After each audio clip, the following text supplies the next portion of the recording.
kind of a funny video I saw today. Apparently there's a hawk conservancy and they essentially have things like owls, and I guess they decided to put a camera to monitor them.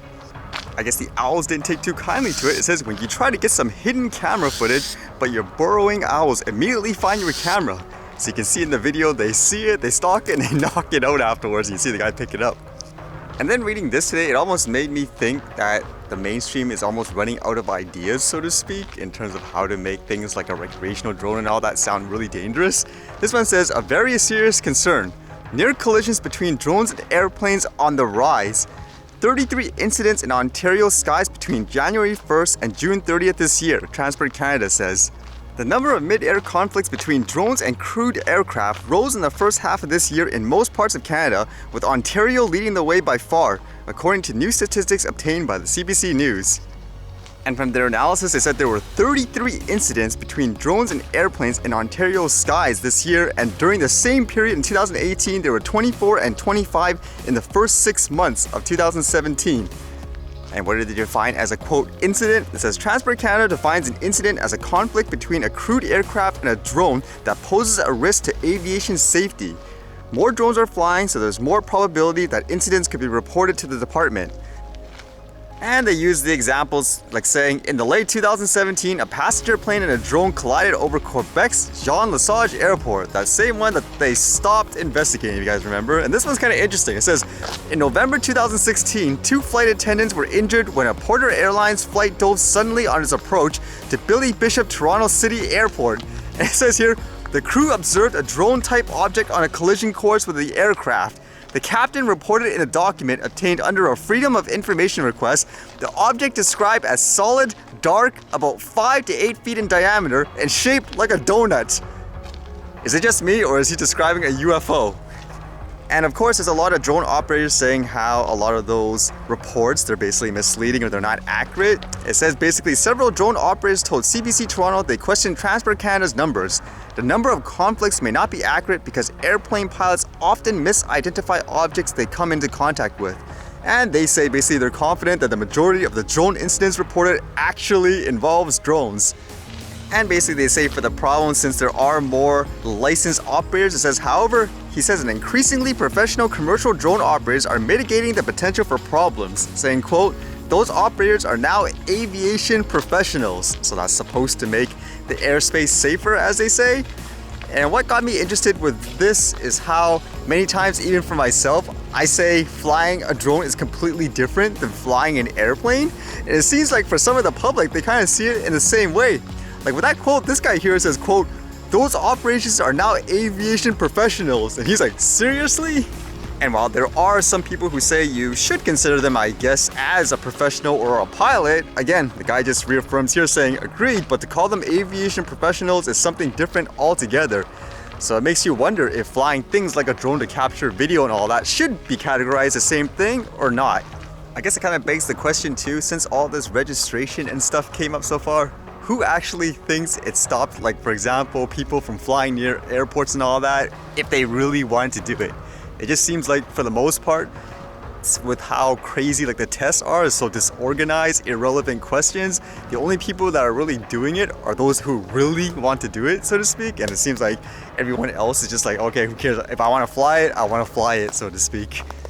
It almost makes me think too, just with the comparison with cars, is it too far-fetched to say if you don't want them flying, like let's say like a regular recreational person flying in certain areas and all that, since you have a height restriction anyways, isn't it better just to alert them when you shouldn't fly like in the area versus having everyone go through this process, like I said, with the Nav Canada? Let's say you want to fly an FPV drone in controlled airspace 20 meters in the air, you need to get approval. Isn't it better for them just to issue a notice to people for some way to say, hey, don't fly this height today or whatever because there's an air show? Isn't that a lot better? Since people use cars as an example all the time, you don't consider it an incident when a car flies past, let's say 1 meter within a person because they're on a sidewalk or anything like that, correct? So we need this hysteria and stuff to end, hopefully, because for the most part, people use it really safe.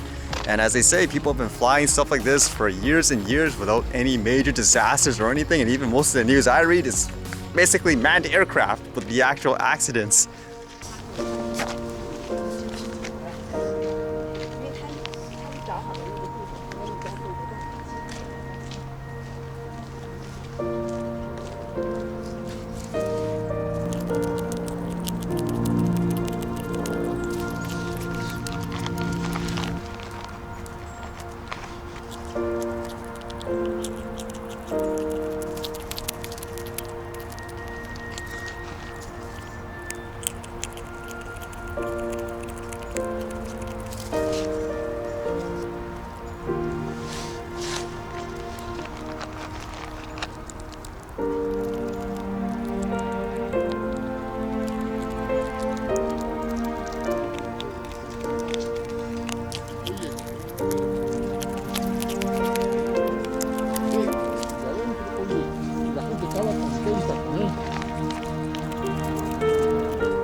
I see it. It's right there. It's that little heat spot right there.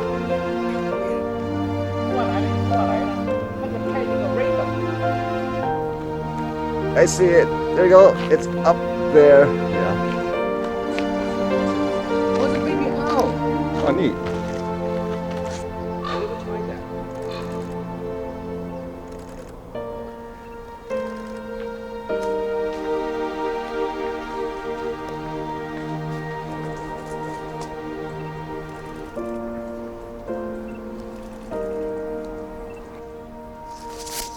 Now you know why you need image stabilization for cameras. This lens basically kills it all.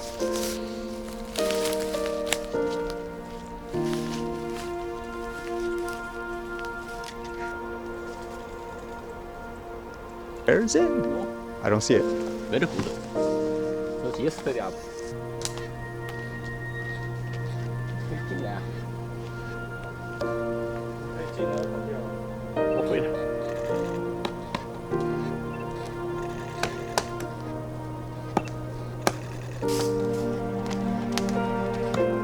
跟着我走总是有。Wow, that was so many different animal stuff today. Thankfully, people lent me some stuff to try out and stuff too. And they showed me a lot of neat spots. I guess that's an example of what you could do if you had the right equipment and all.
Alright, see you guys later.